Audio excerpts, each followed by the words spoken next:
Good morning to all of you. ICA Dr. Navendu Garg, Chairman Ghaziabad branch of ICAI. On behalf of the Professional Skill Enrichment Committee, ICAI welcome all the participants in today's webcast on thought leadership skills for professionals. I also welcome CA Abhijit ji, today's resource person, and the event enablers from Ghaziabad branch of CIRC of ICAI and other present over there. Now I call Mr. C. Ankit Goyal, Chairman SICASA, for introduction of Mr. Abhijit ji. Thank you. A very good morning to all of you. Abhijit Sanskri is a CA with over 35 years of post-qualification experience, of which he has over 25 years speaking experience at ICI Forum. Abhijit is blogging on LinkedIn over 4 years and has had over 1,000 posts. Abhijit has mentioned on effective link uses many professionals and also spoken extensively on the topic. Now, we are very eager to hear our today's speaker. I request him for his deliberation. So, thank you for the skilling committee for inviting me to share my experiences on this topic.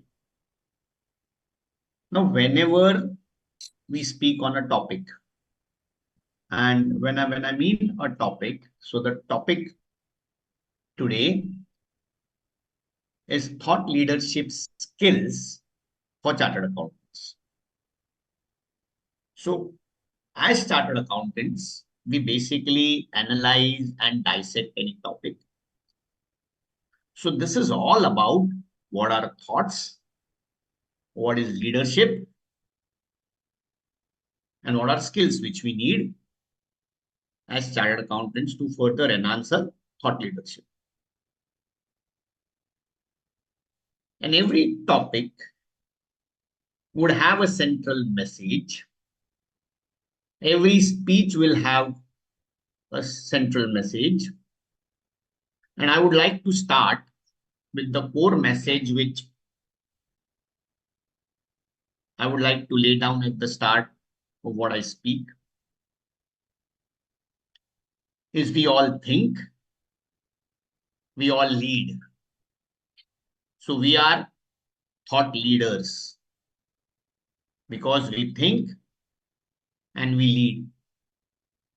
We may have many followers, we may have some followers, or we may be leading ourselves. Secondly, we are also taught by others.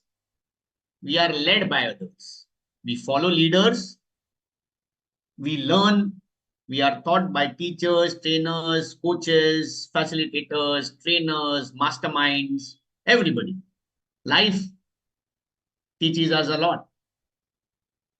So we are both at the same time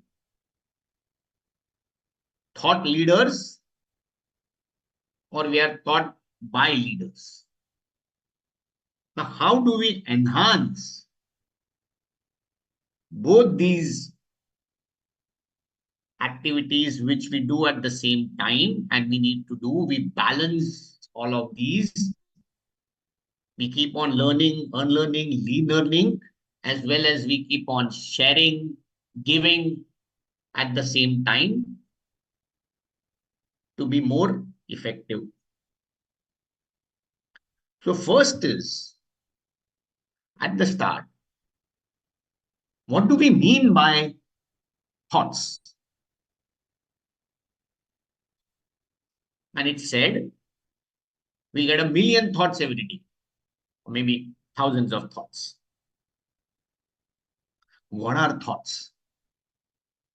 So please introspect.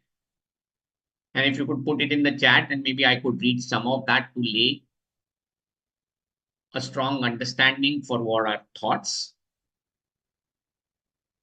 Is we could just go ahead.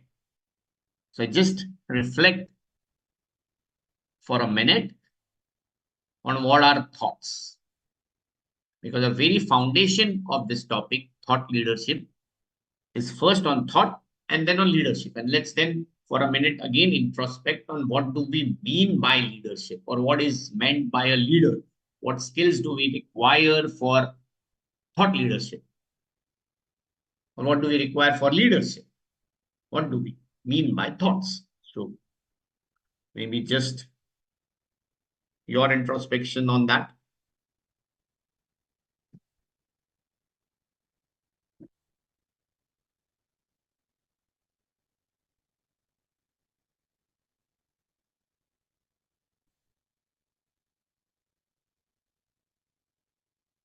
Fine.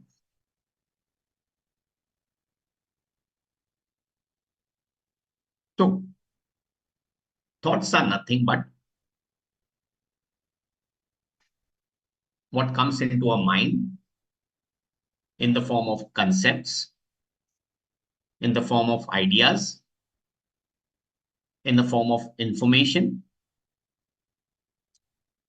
And this is what we all reflect upon, we introspect upon, we deep dive upon, we go to a level of depth much below. And from that springs our actions. It leads to certain behaviors and it leads to certain habits.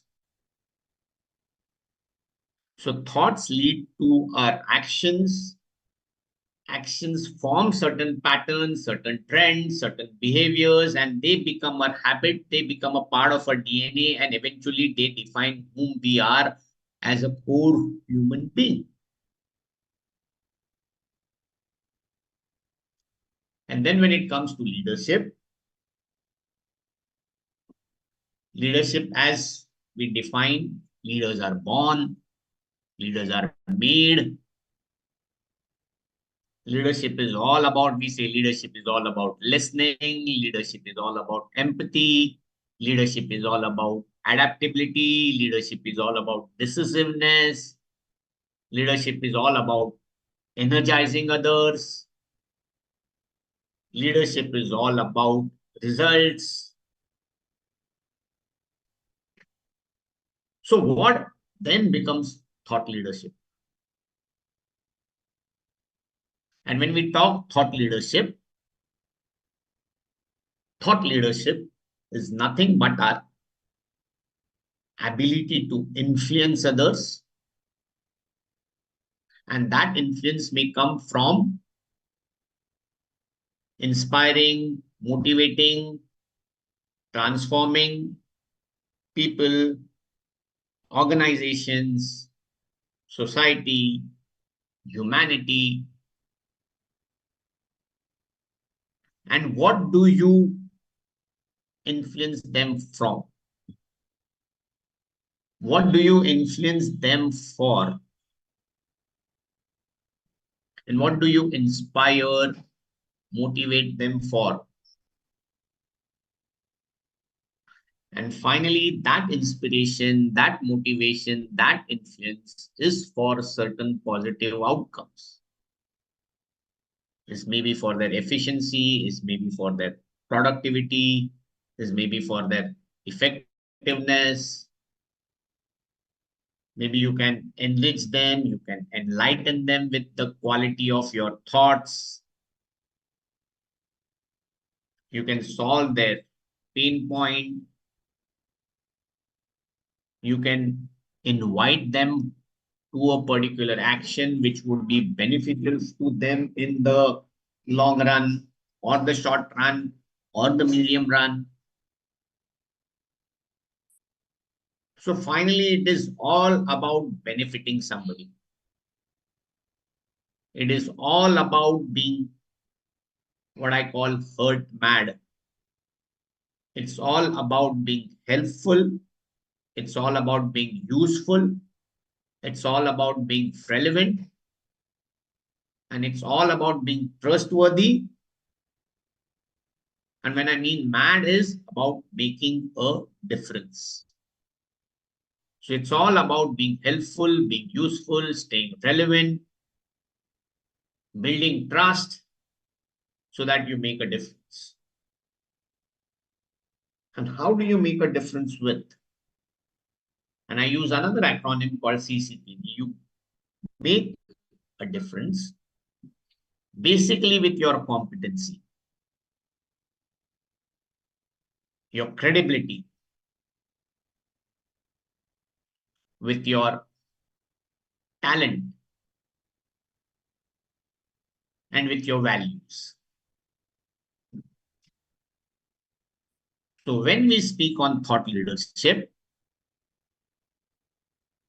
and what was the topic, the 4 pillars on which thought leadership is what we're talking will be based on, is first, what's our institute's prime motto for all of us is pride of service before personal gain. So the first pillar which on which you would base or be basing your thought leadership on is pride of service before personal gain. The second pillar would be value with values. So it will be adding value, adding professional value, making an impact with your values. And values, I mean your beliefs, your core fundamental principles on which you model your thought processes. So values of integrity, values of honesty, values of punctuality, values of sincerity, values of speaking only the truth, values of being fair, being just, being unbiased. So these would be the values you bring on the table. And when you add your professional values with your personal value, then you have a heady combo. The third is using all your unique skills and talents to benefit humanity. And we all are unique. We all are different from one another. We all have our strengths. We all are able and capable. We all are abundant.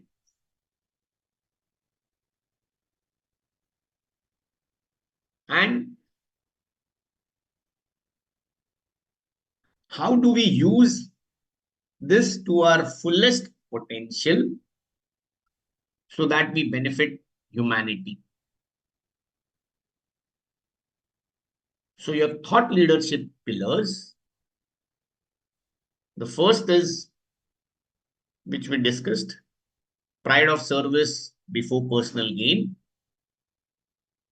The second is value with values. The third is using your skills and talents to your fullest potential to benefit humanity. And the last is being accountable, being responsible, being accountable and responsible to self. That this is my purpose, this is my vision, this is my mission, and this is my goal, that I would be a thought leader. And I would do all in my powers so that I make some contribution to the fraternity. So one As chartered accountants, we always speak of the maturity curve, where we are. So when we introspect or when we reflect in a thought leadership journey, where are we in our thought leadership journey?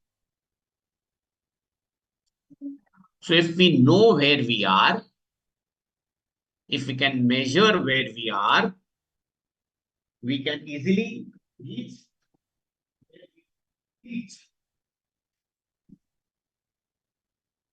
So where are we in our thought leadership journey?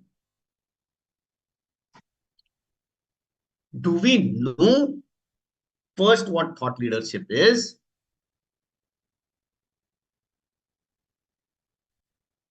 Are we aware of what it takes to build up a thought leadership? So we may not be aware also. So first is we might be at the name stage, at a very raw stage, where we don't even have the information or the knowledge of what it means to be a thought leader or what is thought leadership. I really don't think there could be many in this category. But yes, young professionals may not know or may not really know what it is. So you have this extreme initial stage at one end,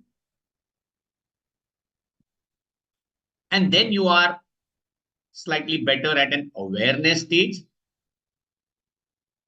that you know what thought leadership is.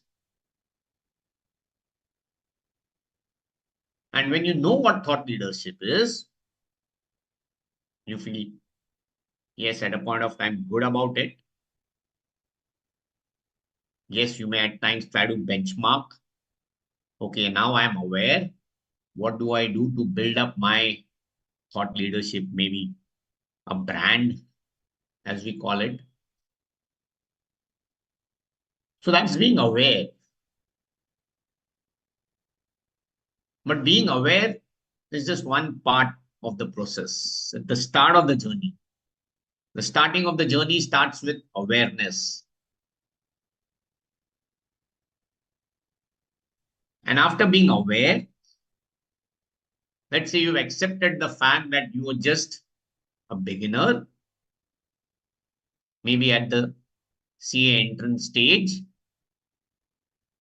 and then you take the necessary action, having accepted the fact that you are a beginner and you need to take action. And you go what we call the intermediate stage, the developing stage, the learning stage, where you start slowly taking the necessary actions to go up the maturity curve. So you are in the developing stage.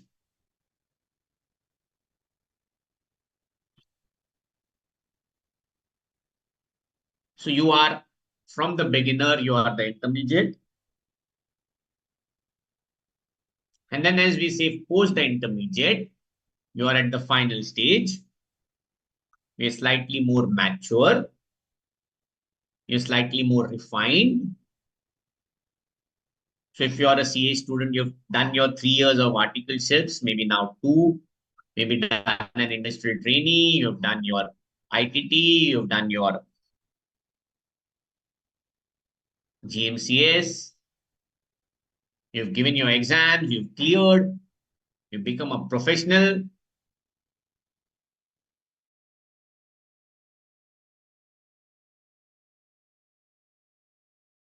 You've taken the necessary steps to maybe identify your value, identify your values, be very clear on what your thought leadership branding or what your purpose in life is, what's your vision, what's your mission, what are your goals, what are your short-term goals, what are your long-term goals, what are your medium-term goals. You would have done some goal setting. You would be very clear on your purpose in life. You would have defined what success means to you. You would have had your ikigai on what you're really good at, what you really enjoy doing, what you're really passionate about, and you blend that with what the world really needs, what's the world's pressing problem, and how you would, with your unique skills, talents, gifts, abilities, capabilities, infuse it to really make a difference and stay relevant, helpful, useful at all times. So you are there at the matured, refined stage of thought leadership. And then the last stage, or maybe the evolving stage, or the sustaining stage of your maturity and refinement, where yes, you keep on inspiring, motivating, influencing, transforming more and more. And you would have various levels in that. You may start with your community, a small community first, a bigger community first, even bigger community. You may go to the national level. You may go to the global level. And then finally, as they say, what is the legacy you are truly leaving behind? What is it? The one word that defines you. So a lot of great books on that. Dying Empty, Who Will Cry When You Die? What is it? And you will be remembered long after your physical presence is not there. And maybe the brand that you leave, the brand is something what people say is what they talk about you when you are not in the room. But is what is the brand that you leave when people talk about you still or remember you still when you are not there physically present in this world itself.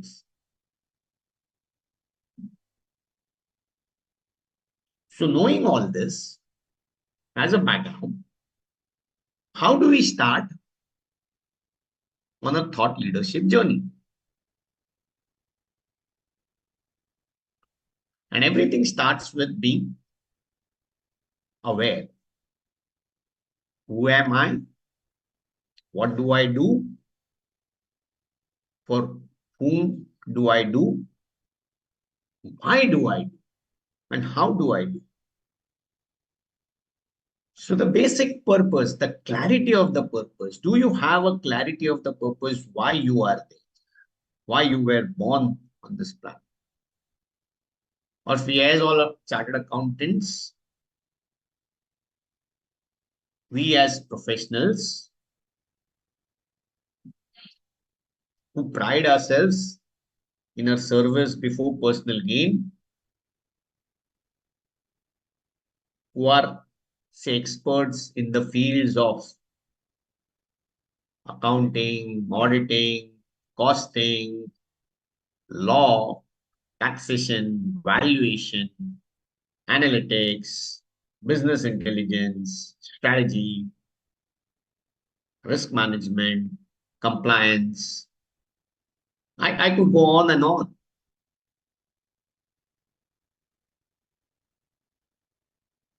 And are we really experts? Maybe you have a 10,000 hour theory on expertise. Or are we evolving by keeping on learning every time? And when we are living in this, what we call the VUCA Banny world, or whatever you may call it, the volatile, uncertain, complex, ambiguous, the VUCA, or the brittle, anxious, non-linear, incomprehensible Banny world, where you need to be fast, which I say flexible, adaptable, speedy, and timely. The gig economies, the just-in-time economies, where the risks are getting riskier day by day, where the black swans are becoming even blacker, where it's the survival, as I say, of the fitter among the fittest. So, how are we coping up? Earlier, it was the jack of all trades. You had to be a jack of all trades. Forget you may not be a master of anyone, but you needed to know a lot of things. But we've come a long way since then. So, from a jack of all trades to being a jack of some of these trades, to maybe being a king or a queen of a few or a sum of these trades. So from all, it's the few or some, where you are the king or the queen.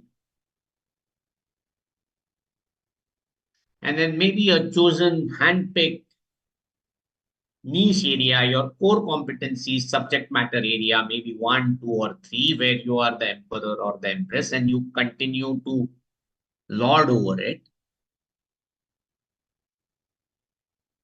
Where the niches define your riches, where you are a differentiator, or you are a category creator, you are a disruptor. You have own unique, decisive, affirmative ideas, opinions, thoughts, beliefs, methodologies, systems, processes, where you lead the way and you can again differentiate by a lot of things and could not be just one thing. So a combination of varied skills, and these skills could be based on your personal values also, is what could define what your thought leadership is.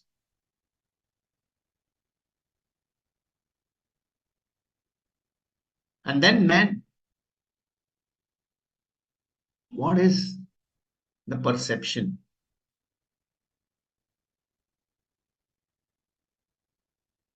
What is it that people perceive me as? Because perception trumps reality unless it's busted. Perception is for real.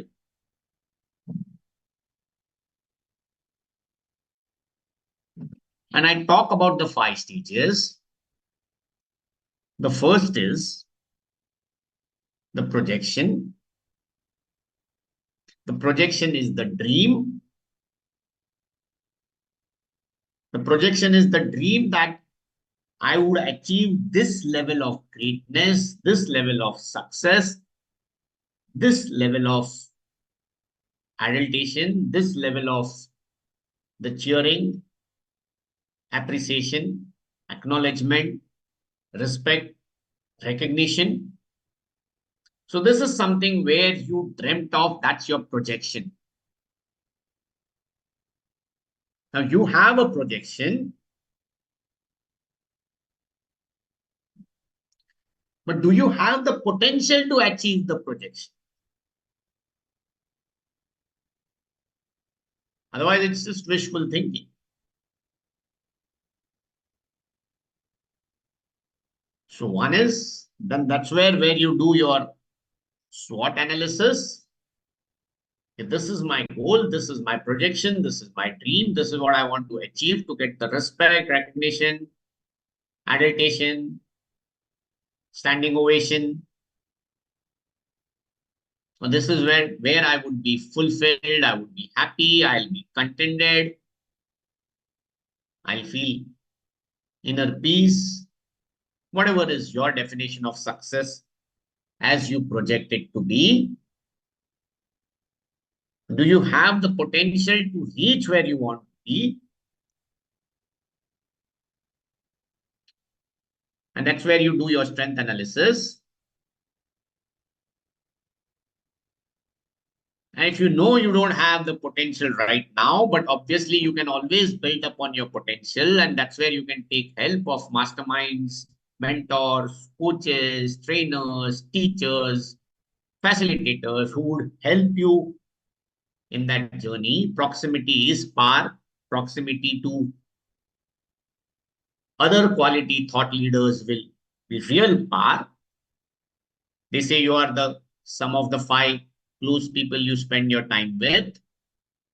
So are you really doing that so that you are on the way to enhance your potential to achieve your projection?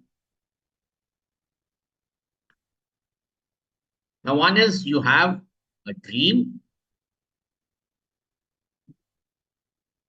You are at the next level of potential. You know that the current potential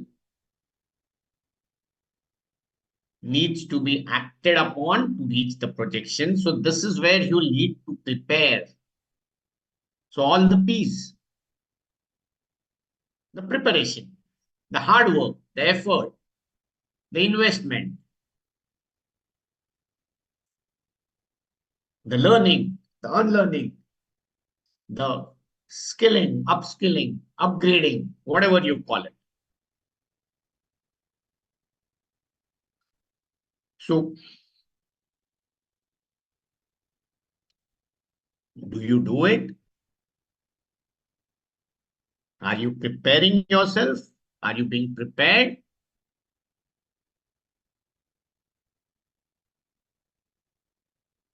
And then while you do the preparation, you need to perform.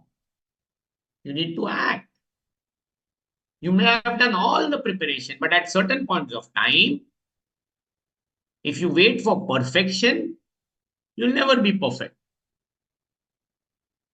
There's again some rule out there, the 40-70 rule. And the 40-70 rule says, and if you are less than 40% prepared, don't act. And if you're more than 70% prepared, don't wait, because how much can you delay? How much can you procrastinate? You can never be perfect. And while these numbers could vary individually, each one may have his own percentage, one needs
Right now, our speaker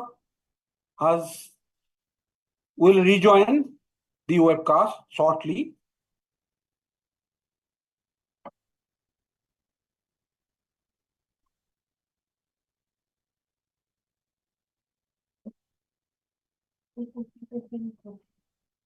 About these days, you hear the term thought leadership everywhere.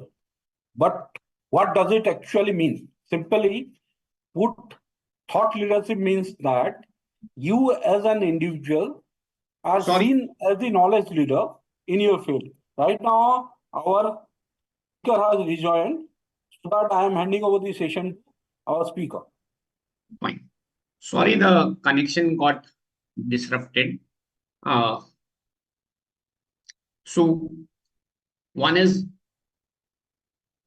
the projection, the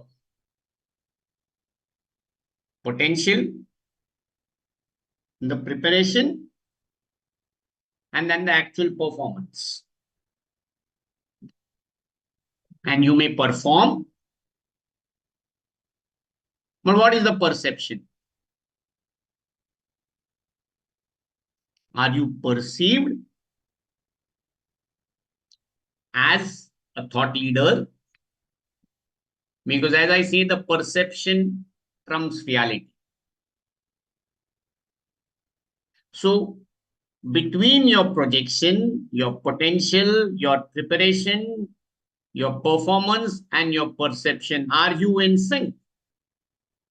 Or if there is a deviation, and we chartered accountants are experts in calculating deviations, the tolerance, we say, is the gap, the vulnerability, or the threat within our risk tolerance, and risk tolerance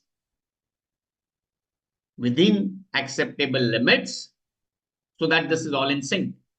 So we create the perception we want to create based on our performance, based on our preparation, at our potential, so that we achieve our projection.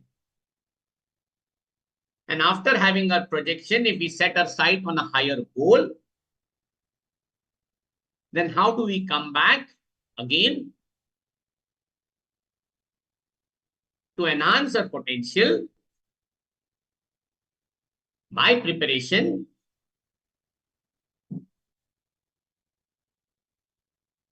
by performing, by acting, by practicing, by repeating. Repetition is the mother of all skills. Practice, practice till you become perfect. And then managing perceptions.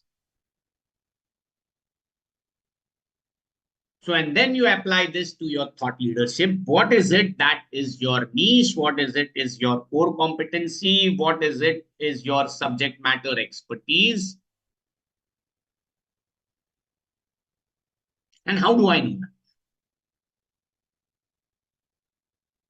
So how do I find my niche? How do I find my core? So you have a global Ikigai principle. Everyone knows that. You can do your SWOT analysis, what you like, what you're passionate about, what the world wants, what you're good at. And then maybe you position yourself, and maybe you may be positioning yourself, but you need to have that credibility and quality that wherever you are positioning, you are being accepted at that position. So one simple test I can recommend, when I always say the value and the values test, the value test is what you're professionally good at. And you could start this by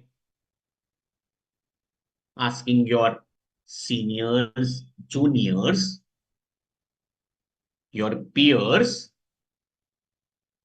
or maybe your friends, your family, who know you and who know you well professionally, and maybe who have actually availed your services, to tell you what your key professional strengths are and what are your areas of competency which they know or they perceive. And maybe from each category, maybe 2 or 3, or maybe whomsoever you feel. And you may get a laundry list of your professional competencies, a very simple exercise to do on professional values that you bring on the table, which they think you bring.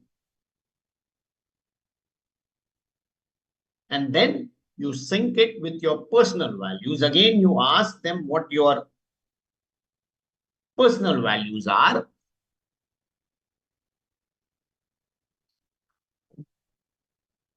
And then see what your personal and professional values are. And then you think for yourself, what do you think about yourself as your key strengths, personally, professionally?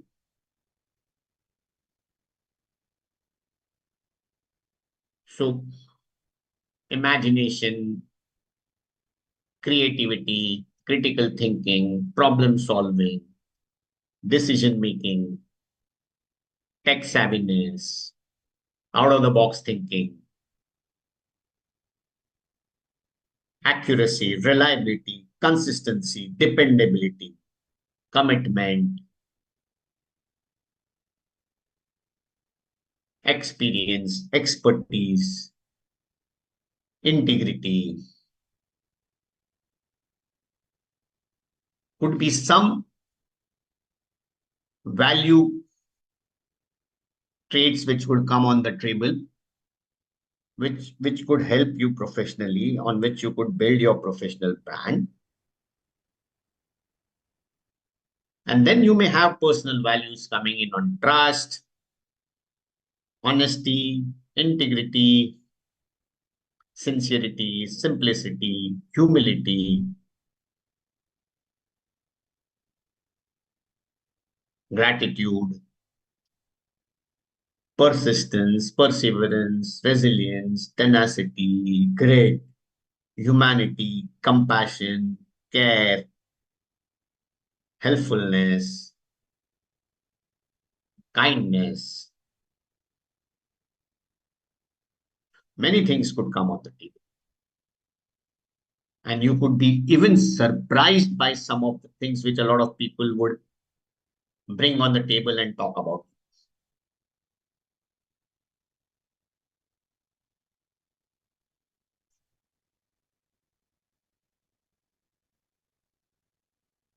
So please do this exercise and get to know yourself better.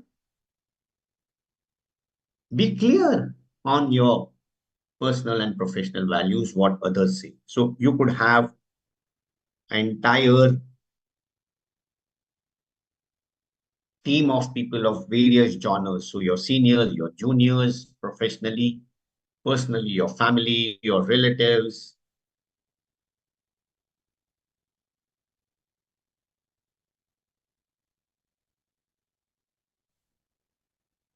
And all of them could give you a lot of useful suggestions. Now, yes, there could be people who would be diplomatic. There could be people who could just give you sugar cubes. There could be people who would be harshly critical. And instead of the good point, they could tell the bad point. But yes, it's good to have a reality check also. But then just take feedbacks from people who matter and whom you know will be very frank. And maybe you can even spell out the purpose of this exercise. And that, based on your own reflection, introspection on what has come out of it. So we had the Johari's window, which we learned in college. So something what we know, which others know. Something about us we know, which others don't know. Something about us, which others know, which we don't know, which will all come out. So something what we know, others know, something which we don't know, but others know, that will clearly come out. Something which I know, which others don't know, will never come out from this. And something which I don't know and which others also don't know will never come out, but this is which will come out the more and more I become aware about myself, the more I keep on learning, I keep on educating myself.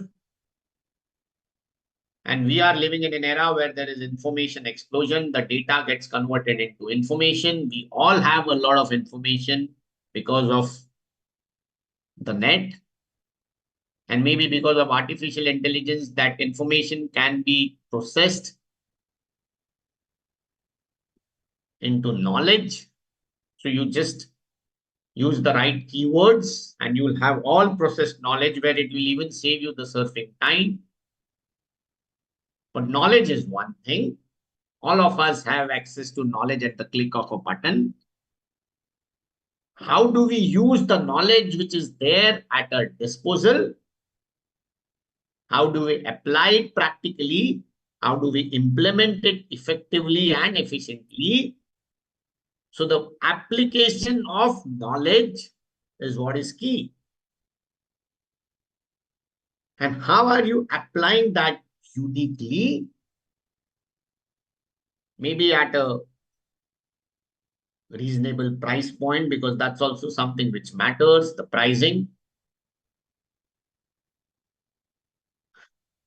Or at certain times, it doesn't matter, if it depends on the gravity of the problem. So are you solving something right now which is critical? Are you solving it simplistically? So ask the question, why this? Why me? Why now? Why this problem? Why now this problem has to be solved, and why me? And what is the social proof of this problem, the urgency and the importance of the problem, and the evidence of your credibility and competency that you could solve this problem effectively right now. And that's the basis, that's the foundation on which you present and position yourself to build your thought leadership brand.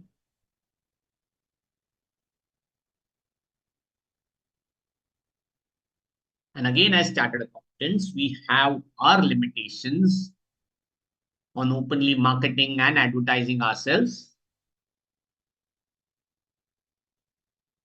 But we can still share our experiences on social media. We can just be thought leaders. We can express our views. We can express our opinions. We can contribute to CA journals. We can contribute to newsletters. We can contribute to books. We can write books. We can be authors to give ourselves authority. We can be part of interview panels. We can be part of podcasts. We can start podcasts.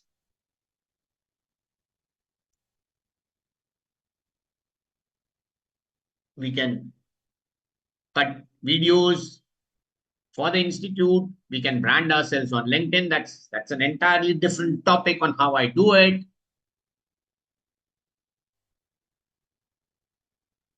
The point is, brands are built on visibility.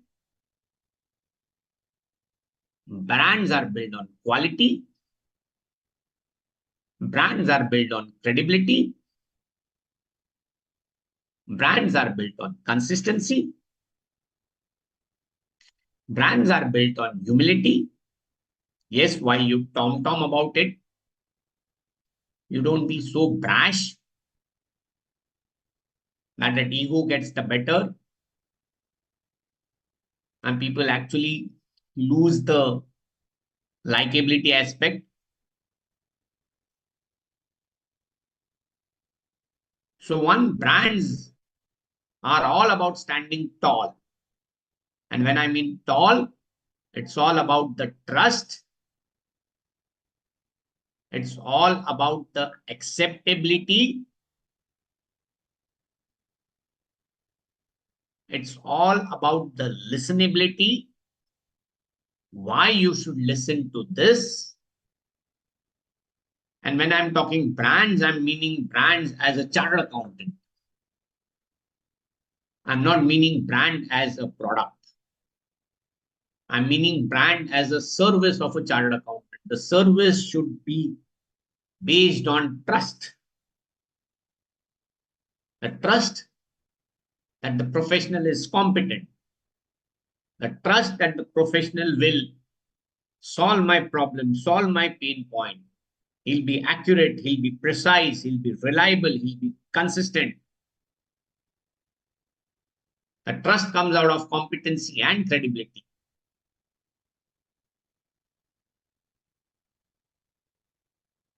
The acceptability comes with the approachability. It comes with your humility, it comes with your groundedness. At times, your ego or your mannerisms may just put off people from approaching you. And when that trust and approachable acceptability is there,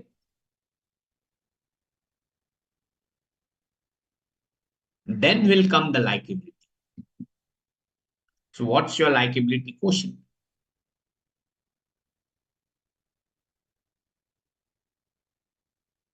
Are you likable? Not just what you talk, it's what just to do. So it's walking the walk, walking the talk, walking the extra mile, exceeding expectations, promising and delivering, over-promising and over-delivering, going the extra mile, sharpening your saw by learning, upskilling, upgrading all the time.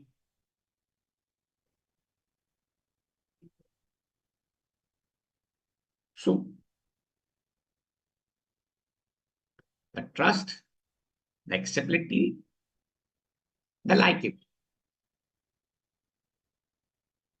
And because of this likability, there's something which is loyalty. Now, your loyalty factor is what will keep on getting your clients coming to you again and again. So have you synergized that? And we are all about our mindset. It's all we are about how we introspect and reflect. And it's all about theory. And when I mean theory, it's all about the information. It's all about the knowledge. And it's all about how do I use the knowledge to benefit myself first and benefit one and all. So when I'm moving from data, I'm moving from information, I'm moving from knowledge to practical application of that knowledge, which is wisdom. And am I enriching and enlightening my humanity, my society, or my target audience, or my clients, or my customers, or whomsoever I'm in contact with and in a position to influence, inspire, motivate, transform? Am I doing that? So am I moving from hindsight to insight to foresight? So it's something, am I using the power of technology now to make predictive analytics? Am I charting my future? Am I setting my vision the way I want it to be set? Am I leading life the way I want, or life is leading me to the way where it wants it to go and it's taking me along and I have no control over it.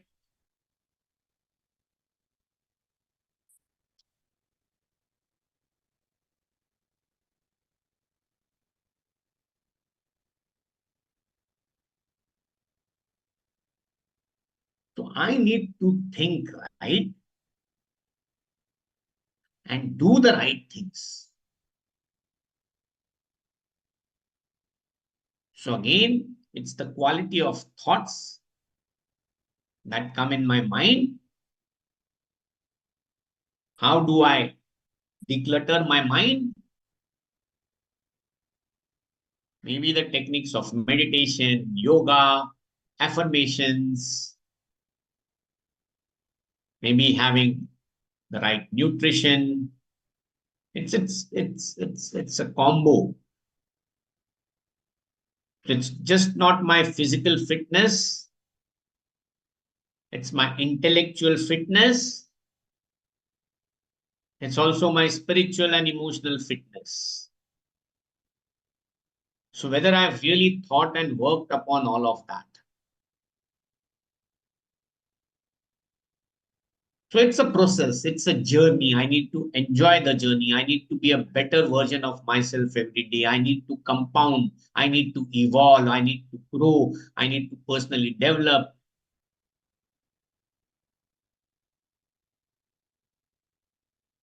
So first, where am I? What do I want to be? Where do I want to go? What is my purpose in life?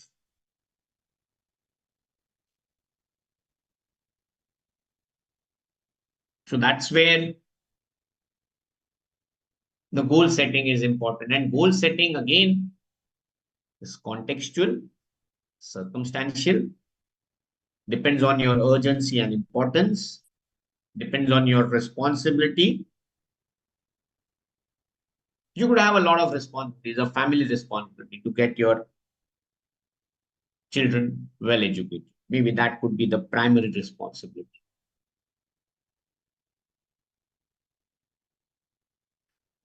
But you could get themselves educated well if you are empowered enough with the necessary, not just the financial strength, of course, financial strength is needed, but with all the other emotional, physical, and mental strengths to really do the responsibilities what you have.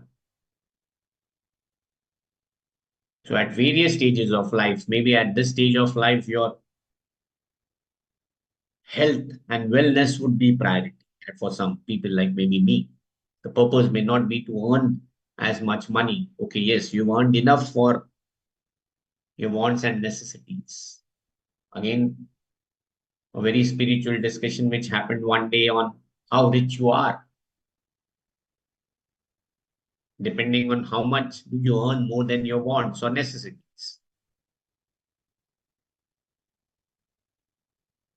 So how much do you want to grow?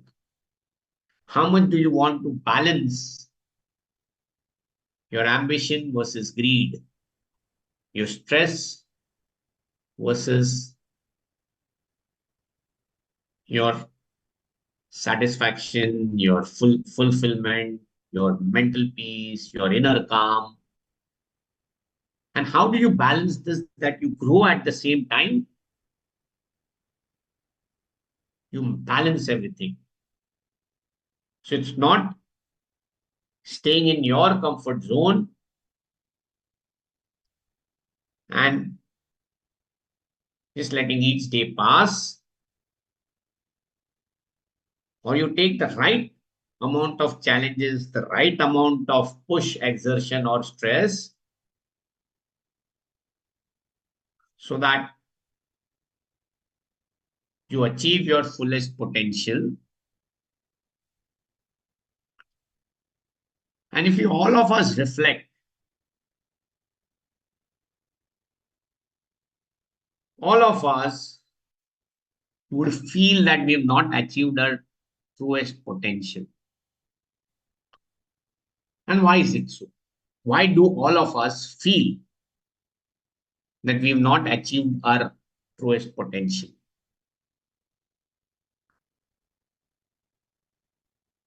And is it so? Because we've not done anything? It's not that we are nobodies. We are somebodies. Okay, we could have done much more. Maybe we've come quite far ahead. But each of us could have done much more. So it's always said you aim for the stars, you would at least reach the moon. Have what they say, the bhag, the big, hairy, audacious goals. Have goals which are smart, which are specific, measurable, actionable, result oriented, and timely.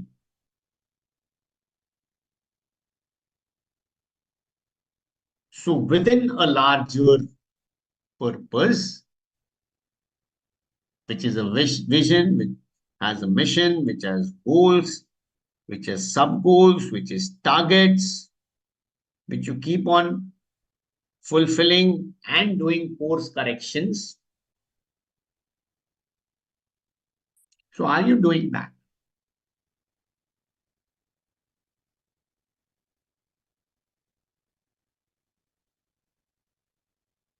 So first, be clear. If you are clear, then if you know your why, you can do anything anyhow. You need to have a plan. We've all learned of a project evaluation or a research technique. We've all seen the critical path method. We all know about the agile methodologies. And we are living in an era of cutthroat competition. And in this era of cutthroat competition, where the winner takes it all, a slight 1 second difference will separate, which we all saw very recently in the Paris Olympics, a medalist and a non-medalist. And maybe you could just lose a medal for even, or be disqualified for just being 100 grams overweight. The margin for error is so small now. You just can't afford even a single mistake. Let's say you learn from your mistakes, but at sometimes some mistakes could be fatal. Life just doesn't give you a second chance if the option is a serious crippling injury, like you would have somebody as a gymnast or a trapeze or a stuntman. So each one would have his level of expertise and preparation and acting.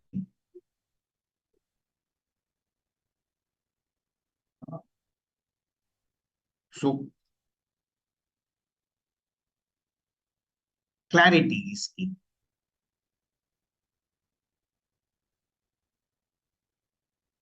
And then move ahead.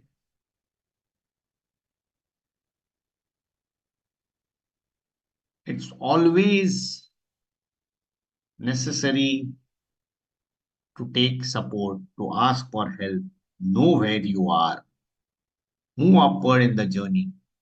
As we discussed, we need coaches, mentors, masterminds, accountability partners, teachers, trainers. We need to be lifelong learners. We need to be students. We need to have a curious mindset. We need to question. We need to expand, to evolve.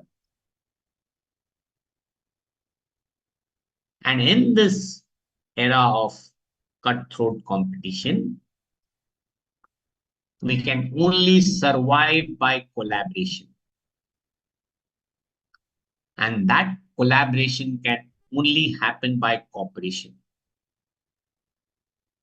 And that cooperation can happen only if we complement each other's skills, what we call we co-source, so that we co-create and co-elevate each other.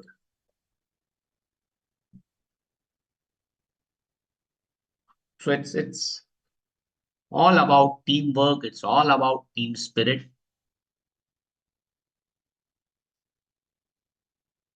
It's all about helping each other. It's all about raising one's potential.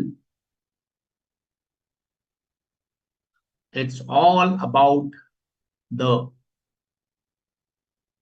impact you create. It's all about the difference you make. Now, with this background,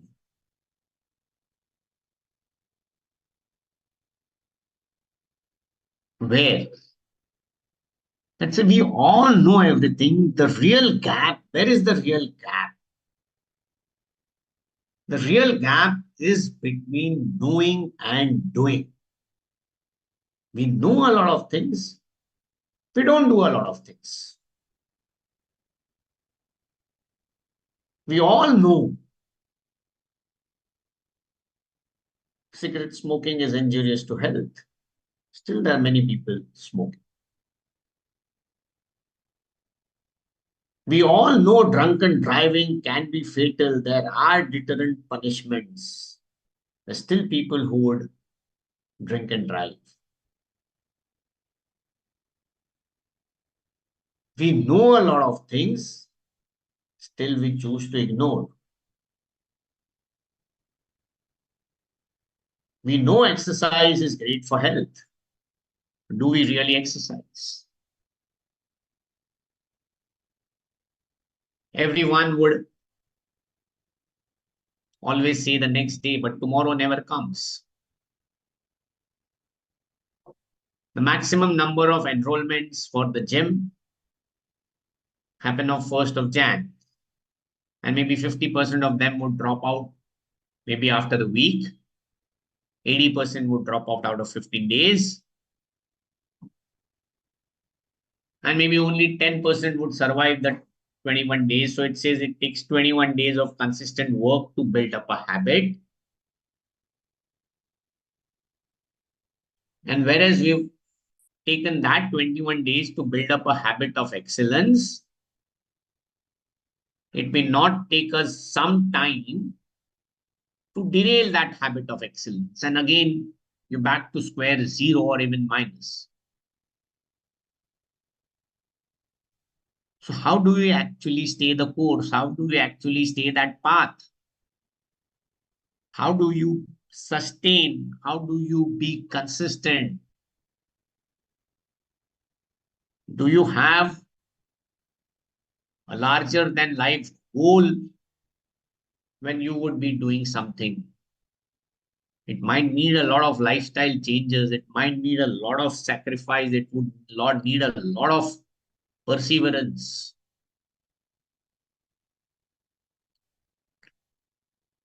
And just after this Paris Olympics, when Novak Djokovic won the gold, a post had come out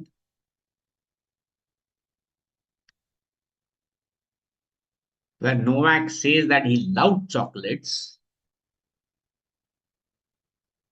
but for 2 years,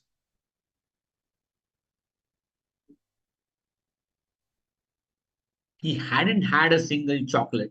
And once he just allowed himself the luxury after 2 years to just have a small bite. So everything needs efforts, everything needs a lot of sacrifice, everything needs patience. Rome was never built in a day and can't be built in a day. When you see someone achieving some sort of excellence or perfection, it's the hard work which has been put up over years of struggles, sacrifices, practice.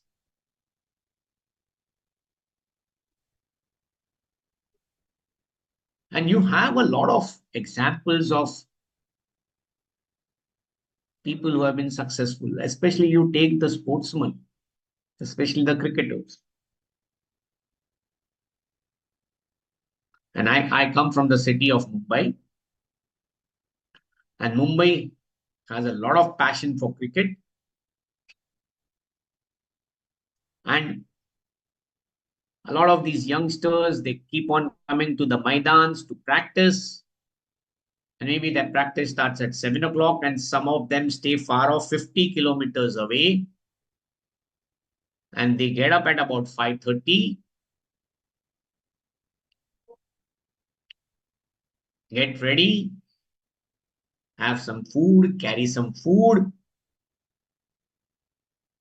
travel by crowded trains, then walk for the practice. So it's a lot of struggle, and it's not their struggle.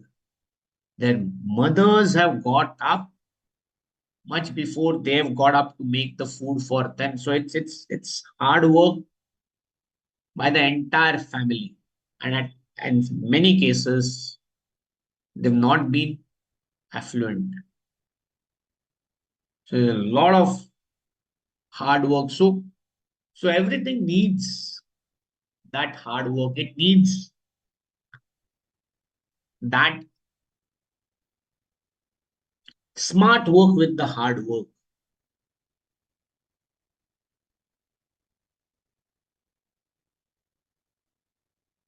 So let's say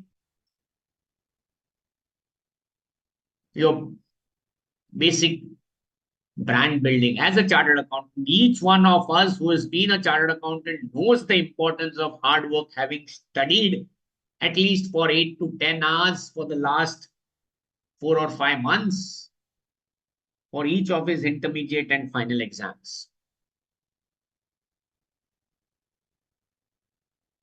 In fact, I gave my exams only after my articleships, and I studied 6 months for each group. So for 2 years, I was studying in the library. I used to reach there at 7 o'clock and leave there at 11 o'clock. So it's a lot of hard work by everybody to reach a particular position where he is now at the base to take off. And then it's the clarity as a professional, as a CA student. Yes, you become a CA. What next? What do you want to do to build your brand? Where you would want to go? That's the question. Whether you would be in practice, whether you would be in industry, whether you would be in, you would say, the top CA firms, whether you would be with your own firm, whether you're clear, whether you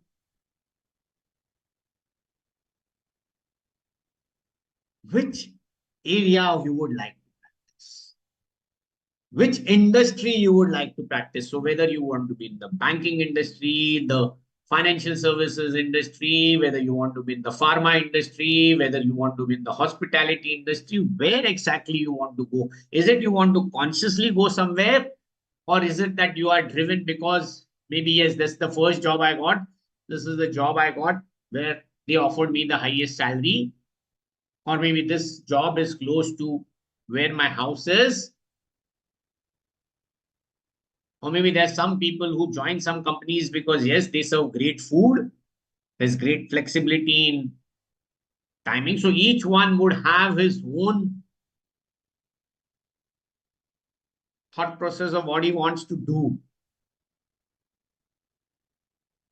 or what he does. But are you guided by what you do? Based on some clarity of purpose, do you have a vision? Do you have a goalpost? What would I be 3 years, 5 years, 10 years down the line?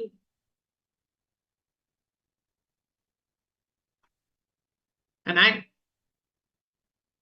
once when I was speaking, I met a young professional. He was about 24. And he asked me, I want to be mentored. I want to be a CEO one day. And I said, how soon? He says, how soon can I be one? I said, how late do you want to be a CEO? So he says, max, I would like to be a CEO by 40. So I have 15 years. So yes, you have 15 years to be a CEO. Now be very more specific. So when you're saying available, realistic, time bound, and what do you think it takes to be a CEO? What sort of skills you would need? So that's his projection, which we talked about. Potential, he thinks he has. But yes, he would need to work upon a lot of skills. So he needs to have, as a CEO, leadership skills. So you would have various styles of leaderships again. You would have an autocratic style, you would have a dictatorial style, you would have a democratic style, you would have a participative style, you would have a servant leadership style, as we call it, those who serve. You would have an empathetic style, you would have various styles. So which style you want to go, at what stages, what are your goalposts, what's your plan of action, whom you would want as your mentor along the way, and you would need various mentors. So do you have a goal plan? And that guy was taking baby steps. He started as an executive, he became a senior executive, he became a manager, then maybe a senior manager, then maybe, depending your AGM, DGM, GM, or an AVP, VP, EVP, SVP, president, senior president, the head, chief, whatever. And not just your values which you bring. It's not just the intellect which you have or which you need at the start. How you balance your emotional intelligence, how you balance your social skills, the skills of communication, the skills of persuasion, the skills of negotiation, the rapport building skills, the trust development, the commitment, the confidence, the clarity. So what do you need to go to the top? So you have various books, Think and Grow Rich, The 7 Habits of Highly Effective People. Now, there are great principles in every great book. Are you really following these principles? And when you do a basic SWOT analysis, have we really done a SWOT analysis at various stages? So what are my strengths? What can I use as my strengths to go ahead? If there are certain weaknesses, how do I work upon my weaknesses if they don't come up as threats? And how do I use my strengths as my opportunities to go up further the ladder and succeed? So how do I grow? How do I grow personally and professionally? How do I chart my own destiny? Because we are all creators of our own destiny. As you sow, so shall you reap. What is our foundation based on? What value and values are we basing ourselves upon and improving? And then immediately being fast, flexible, adaptable, speedy, timely, doing all the course corrections you need developing all the mental, social, emotional skills along with the intellect. The more higher you go, you'll need a lot of these skills because now you'll have people working under you. And as you grow up, you'll need the managerial skills. As you grow further up, you'll need the leadership skills. As you grow further, you will need a lot of other leadership skills. You'll need to create more leaders. When you become a leader, you create more leaders. You have people following you because they wish to follow you. It's not because they have no choice but to follow you because you are a boss. There's a huge difference between being a boss and being a leader boss. You do it out of respect. And that's what I use another acronym which is rare. It's the respect, it's the appreciation, it's the recognition, and it's the empowerment. So how do you use this to make other people under you grow? And when other people under you grow, you also rise because they push you up to the top. It's not about not sharing things with others so that your whatever you think is your knowledge, that's within yourselves. That's a very narrow view of looking at things. It's all about being a selfless giver. The more you give, the more you'll receive. The more you talk, the more you'll basically be better at it. So give my own example. I've been speaking for over 25 years now. My first speech was at a reformatory, at a prison reformatory. I was fully prepared. I had bioted it.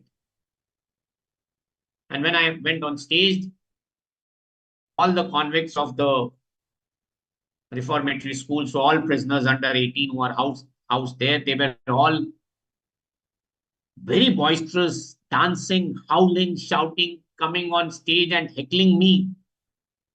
And I got so nervous that I couldn't speak anything. I just said thank you and I just left the stage. And there were more boos and heckles. And maybe it was so bad that I never even thought that I could ever be on stage. And I was never on stage for the next maybe another 7-8 years. A fluke encounter to be on stage maybe for the college elections again was another disaster. And I knew my weaknesses that I couldn't be on stage, but I need to be on stage and improve my communication skills. So I joined a lot of communication courses. But somebody who was so bad that even the best of the teachers could not improve me. So I was decided, sorted, till about 25 years of my age that I just can't speak for even saving my life. And maybe, yes, I was the backdoor guy. And again, one chance encounter because somebody backed out at a speech the last minute, whom I had recommended. I was forced and thrust on stage once again. Maybe this time was for a topic which was what I was doing. So I used the most simple thing which somebody guided me in this stage is use a PPT.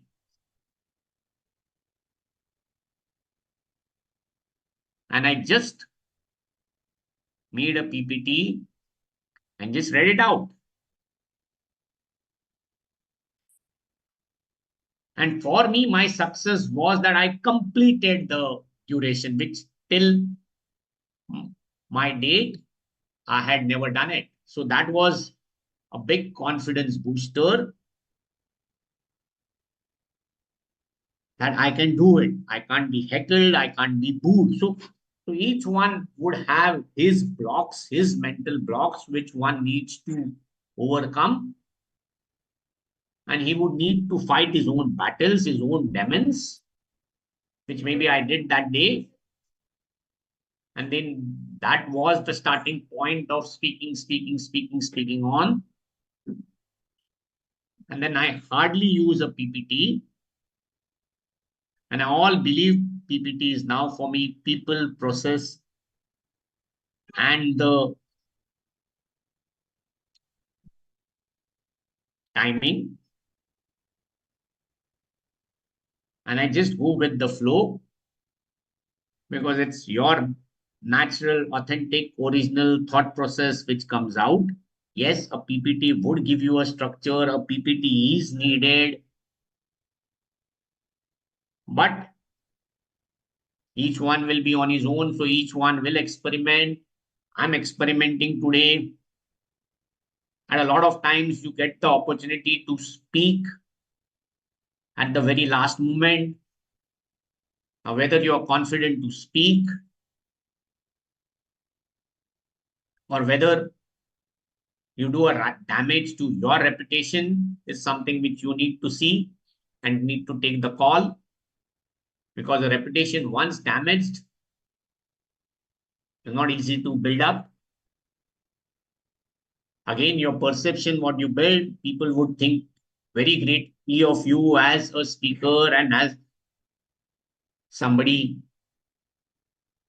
will have very high expectations. So you need not let down people's expectations about you. The second is people have spent time to watch you speak, and that time is something which will never ever come back in their life. So you need to add value with values as a professional.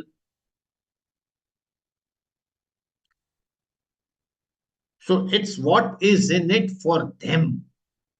What is the experience they are getting? What is the core message you are passing on? So at the start itself, I was very clear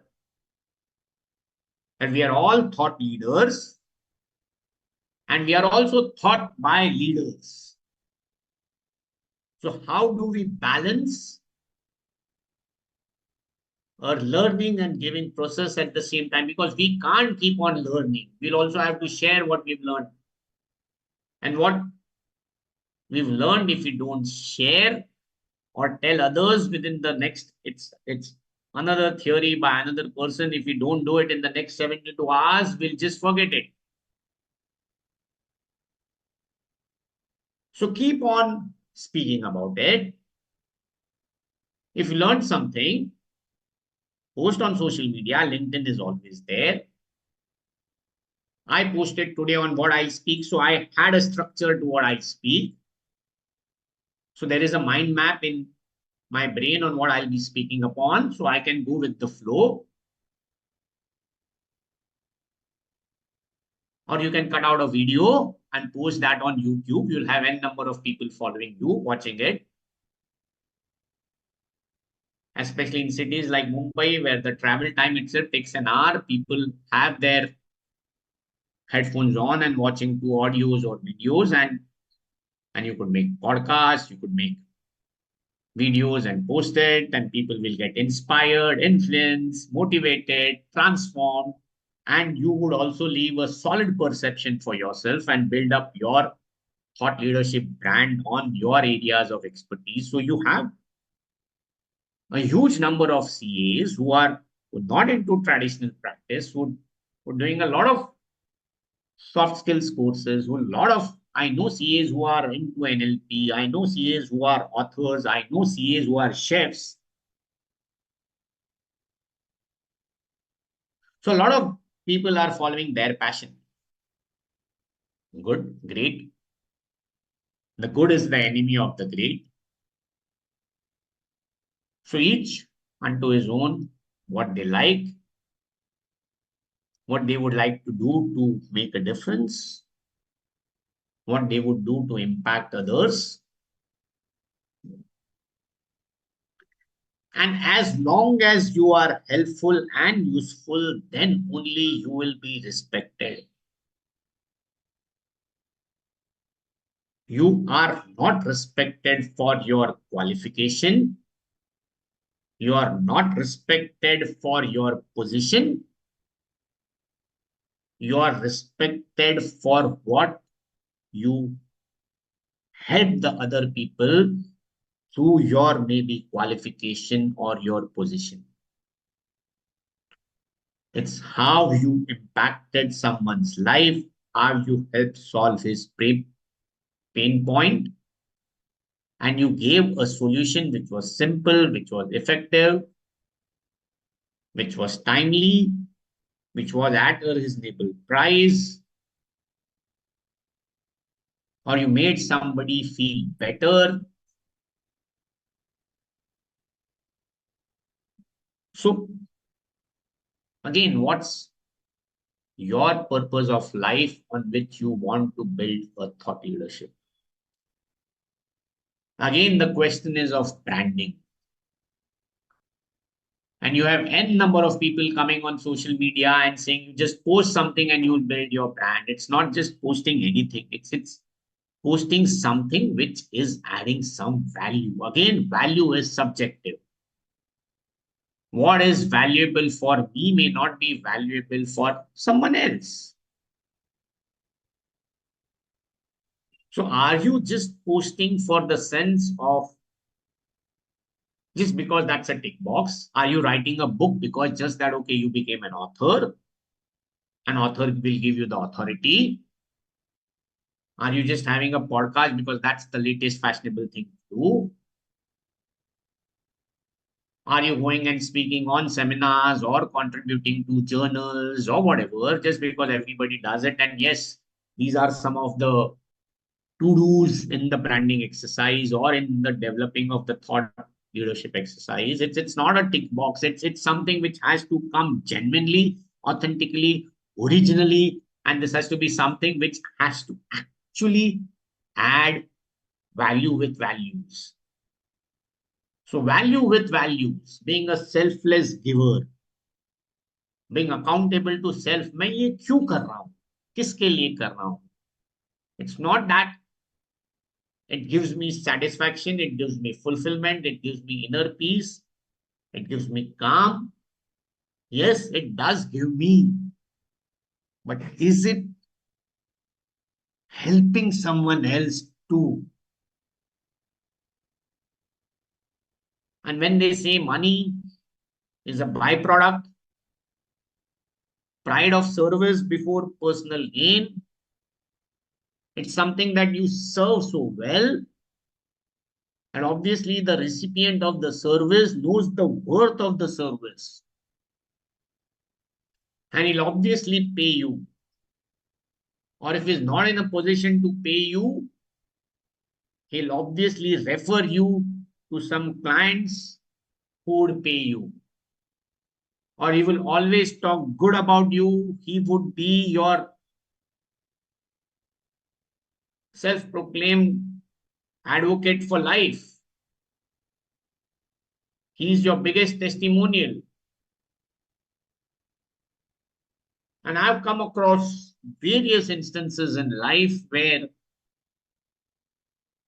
your debt has been repaid in some form or the other. It's always, as you grow older, maybe the spiritual quotient comes in.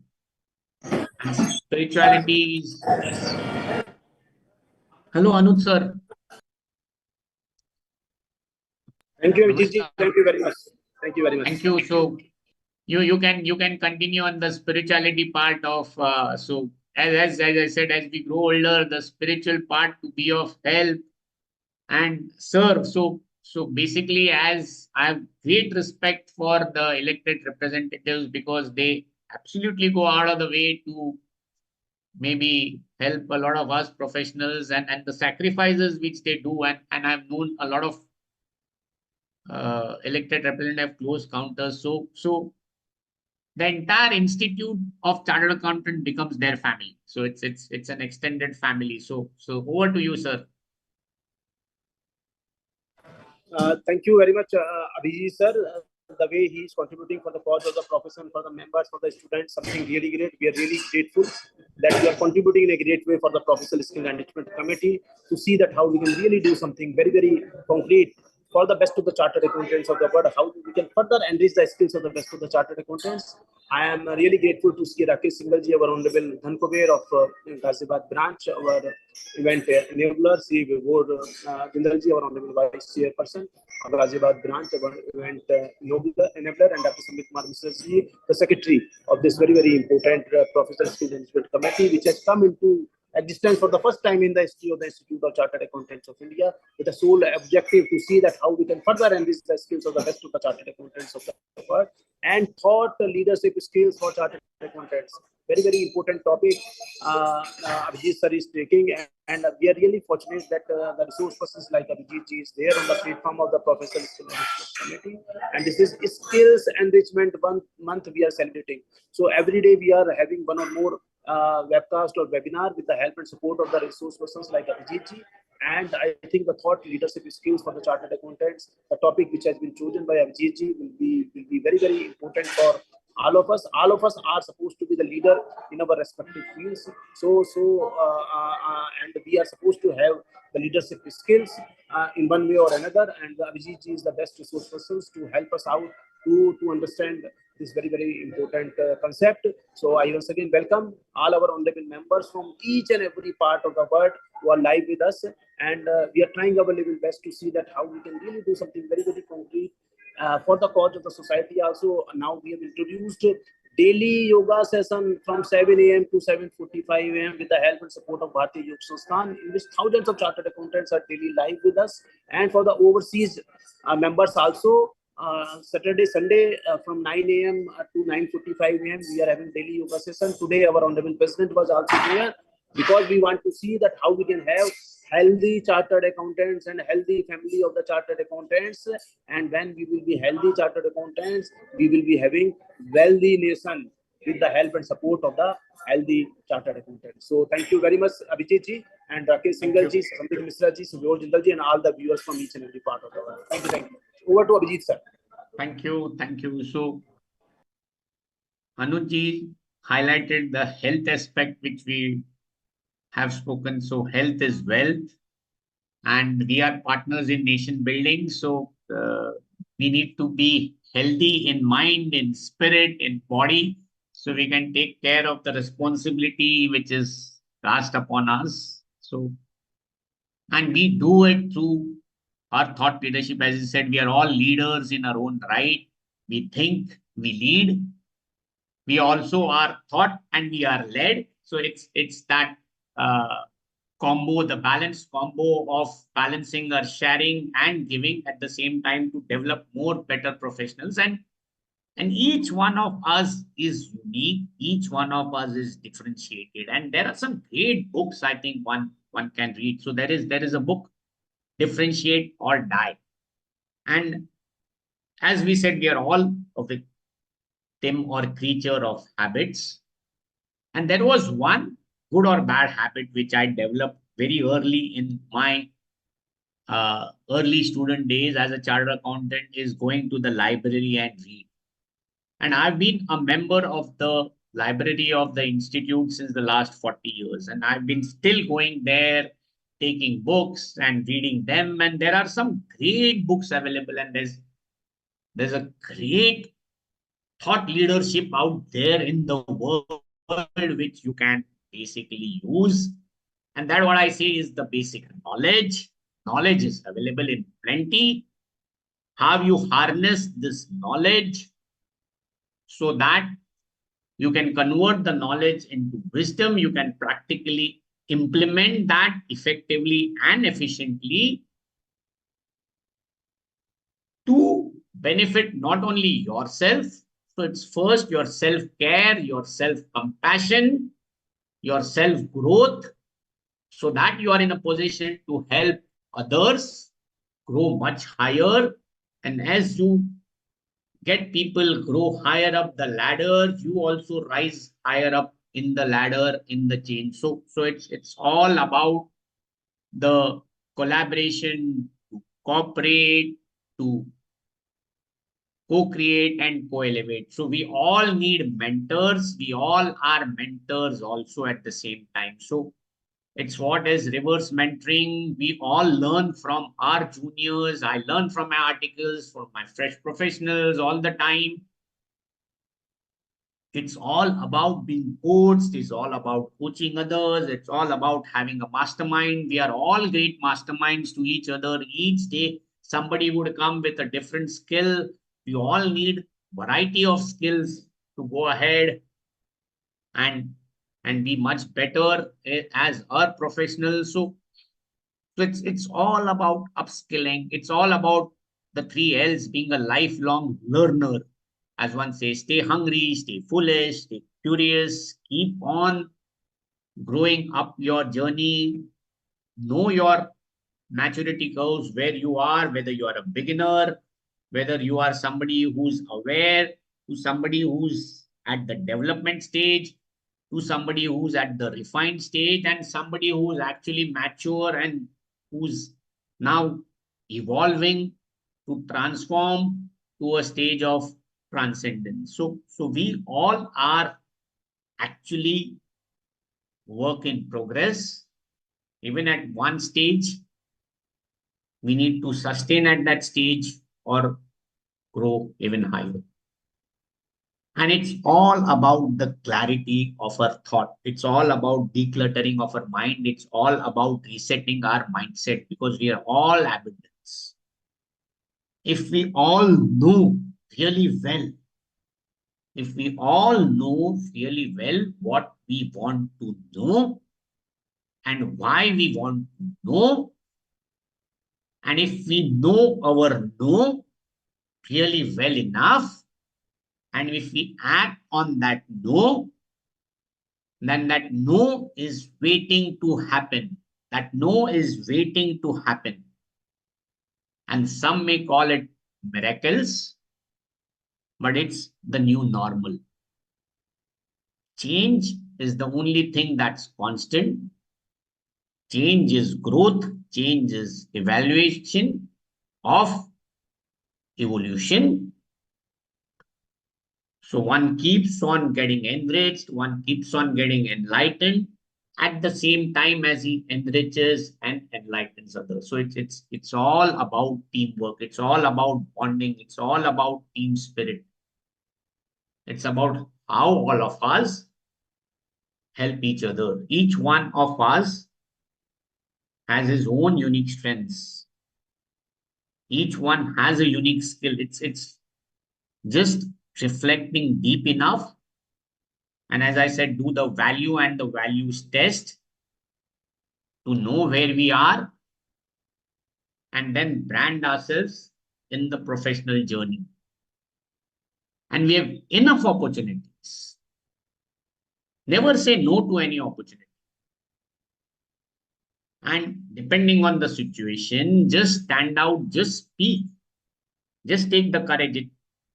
The journey of 1,000 miles begins with a single step. So take the first step, act.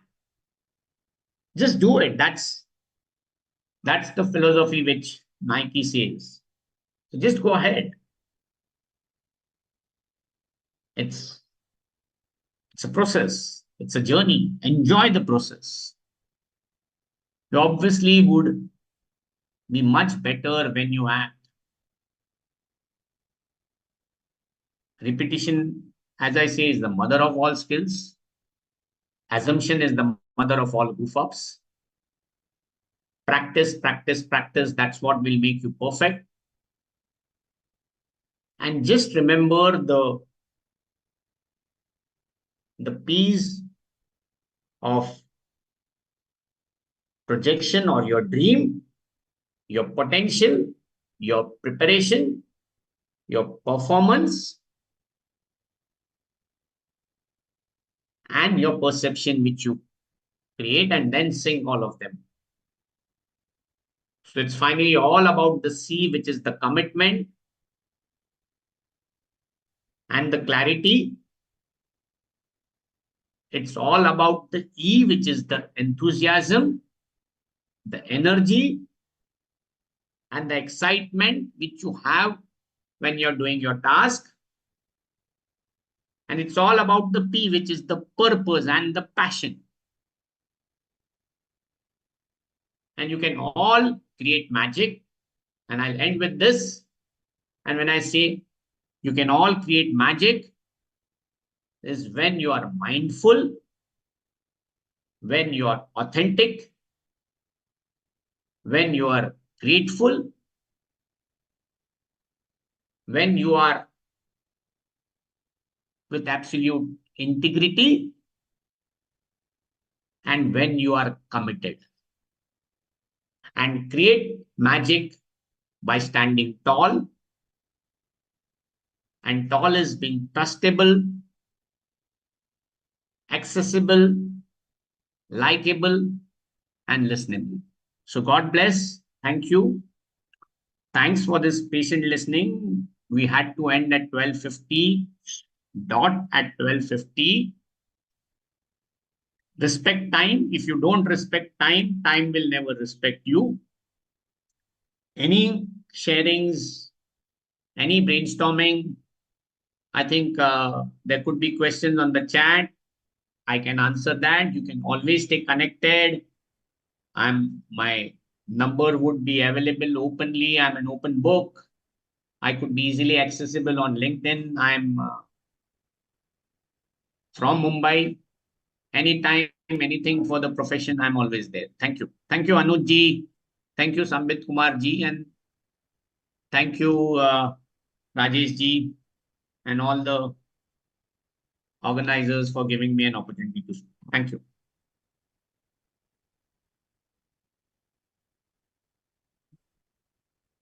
So any questions on the chat? So can you read the question so I can answer?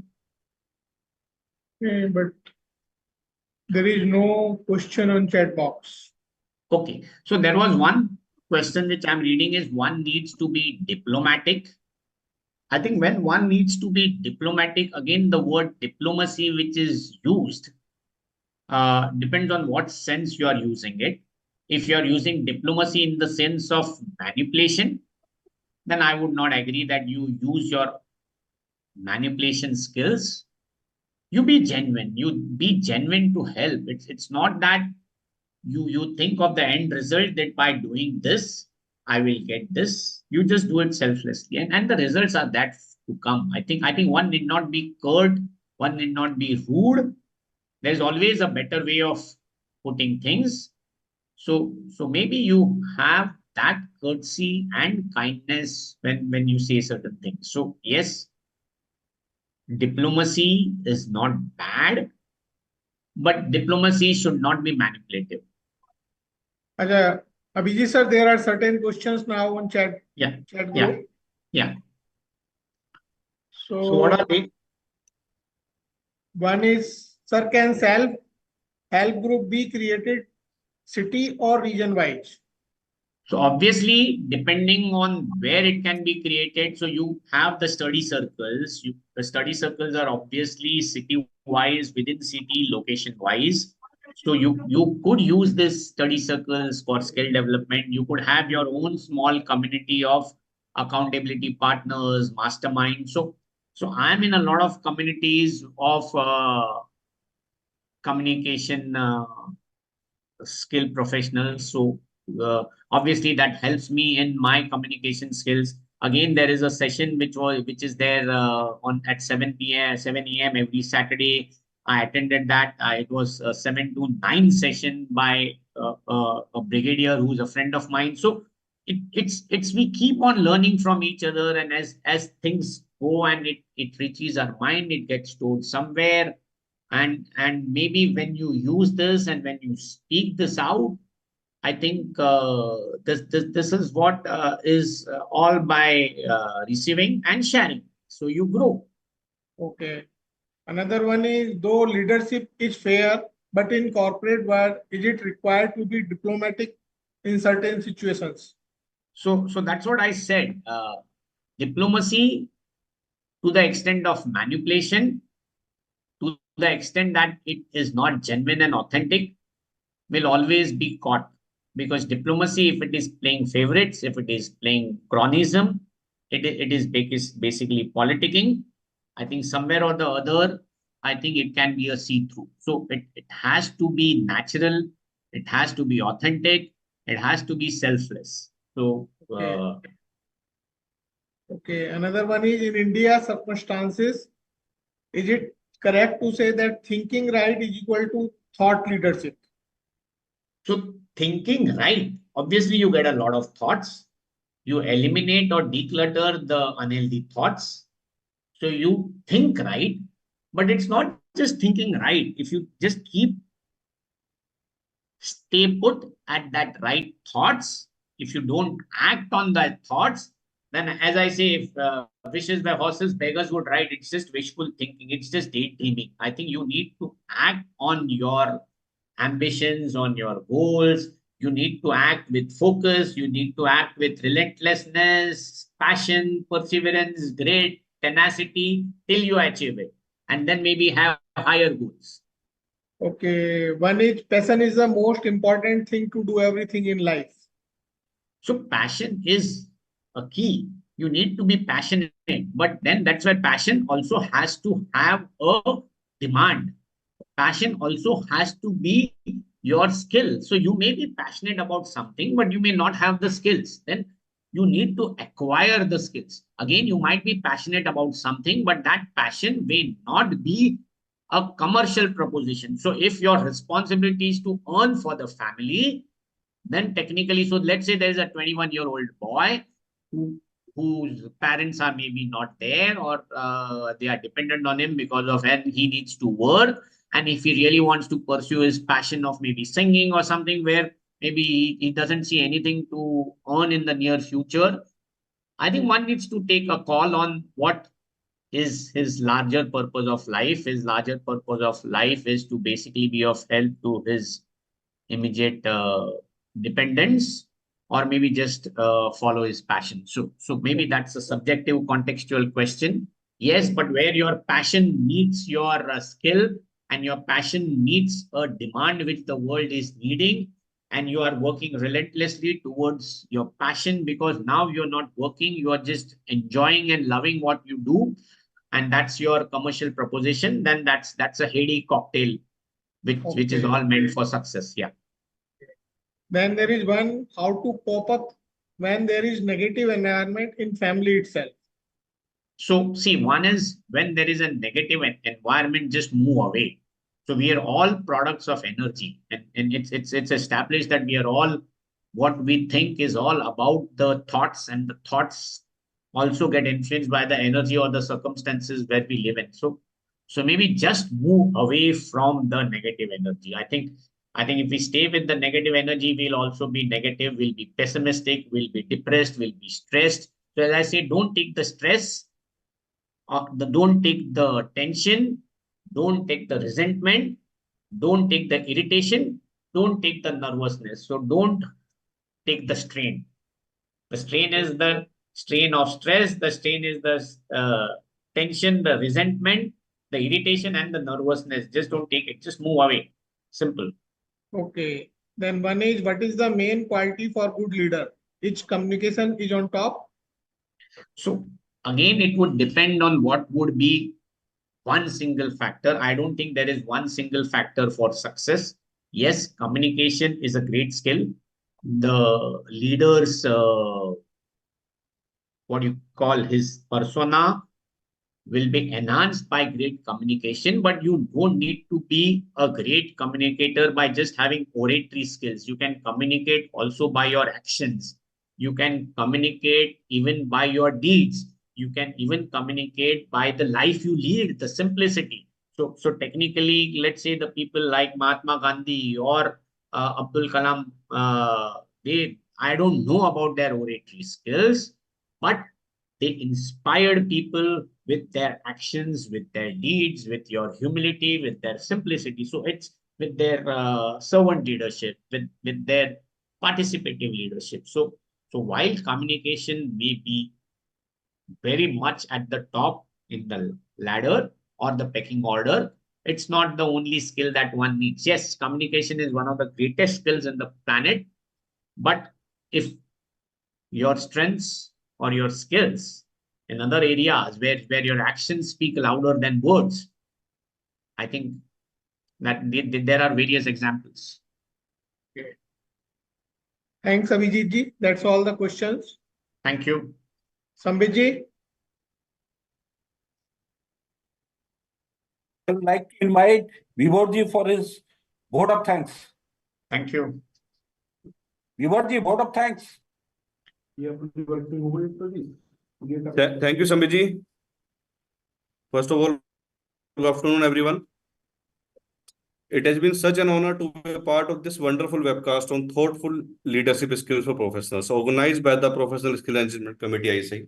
On behalf of the PSCC, we would like to extend a heartfelt gratitude to our speaker, CA Abhijit Sanjgiri ji, for his enlightening session, and our very own Center Council member from Ghaziabad itself, CA Dr. Anuj Goyal ji, Chairman PSCC, CA Supriya Kumar ji, Vice Chairperson to PSCC, for their active guidance. Sincere thanks to the event enablers from the Ghaziabad branch of CISO of SI, the whole managing committee of Ghaziabad branch, who enabled the webcast throughout. A wide round of applause and thanks to the organizer, PSCC ISI, our today's speaker, CIBG Sanjgiri ji, and other stakeholders made this webcast a memorable one. Finally, we would like to thank all of you present here and helping us to make this webcast a grand success.